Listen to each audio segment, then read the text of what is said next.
शाकाहार चांगला की मांसाहार चांगला हा वाद खूप जुना आहे. मनुष्याला जे जे आवडतं ना ते तो सगळं काही खातो.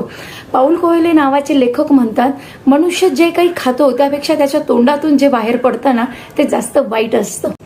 आयुर्वेदासाठी मात्र मनुष्याचं स्वास्थ्य रक्षण होणं, तो जिवंत राहणं आणि पुढे जाऊन त्याच्या 7ही धातूंची वाढ होणं हे सगळ्यात महत्त्वाचं असतं. त्यामुळे प्रसंगारूप आहाराला महत्त्व सांगितलेलं आहे. श्रावणामध्ये विशेष करून मांसाहार सगळेजण पूर्णतः वर्ज्य ठरवतात. ऋग्वेदात सांगितलेलं आहे, अहिंसो परमधर्म, म्हणजे मनुष्याचा अहिंसा हा सर्वश्रेष्ठ धर्म आहे. परंतु कधी कधी गरज पडली तर शस्त्रही हातात घ्यावं लागतं. तर पुन्हा मूळ विषयाकडे येऊया की श्रावणात मांसाहार का वर्ज्य करायचं. तर बघा, असं आहे की हा जो ऋतू आहे याला वर्षा ऋतूमध्ये शरीरामध्ये पित्त दोषाचा संचय होत असतो आणि वातदोष हा खूप वाढत असतो. जेव्हा आपण मांसाहार खातो तर मांसाहार हे मुळात पचायला जड असतं. मुळातच शरीराची पचनशक्ती तुलनेने कमकुवत झालेली असते आणि त्या पचनशक्तीला ताण नको म्हणून उपवास करायला लावतात. त्याच पद्धतीने आपल्या साधनेमध्ये मनाची एकाग्रता साधण्यासाठी देखील तामसिक आहार सोडायला लावतात.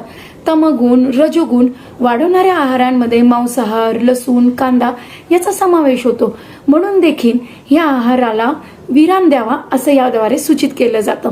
आता आधुनिक शास्त्र देखील मानतं की पावसाळ्यामध्ये अनेक जीवजंतूंचा, प्राण्यांचा हा ब्रीडिंग सीझन असतो, म्हणजे त्यांचा नवीन त्यांच्यासारखं जीव उत्पन्न करण्याचा देखील सीझन असतो.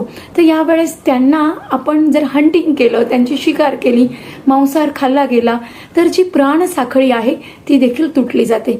याशिवाय दुसरं महत्त्वाचं आहे की झूनोटिक इन्फेक्शन म्हणजे संसर्गजन्य आजार ह्या काळात सर्वाधिक वाढतात. जसं आपली प्राणशक्ती, पचनशक्ती कमकुवत होत असते तसं इतर जीवांची पण होत असते. म्हणून देखील ह्या ऋतूमध्ये मांसाहार सोडणं ही गोष्ट सांगितलेली आहे. आणि बऱ्याचदा कसं असतं ना की जेव्हा आपण एखादी गोष्ट देवाच्या, धर्माच्या नावाने करतो ना तेव्हा त्या गोष्टीमध्ये दंडक होतो.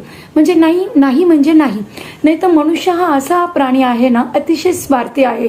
तो त्याच्या स्वार्थासाठी दुसऱ्या मनुष्याला देखील सोडत नाही, तर प्राण्यांना कसं काय सोडेल. म्हणून तरी श्रावणामध्ये मांसाहार वर्ज्य सांगितलं आहे.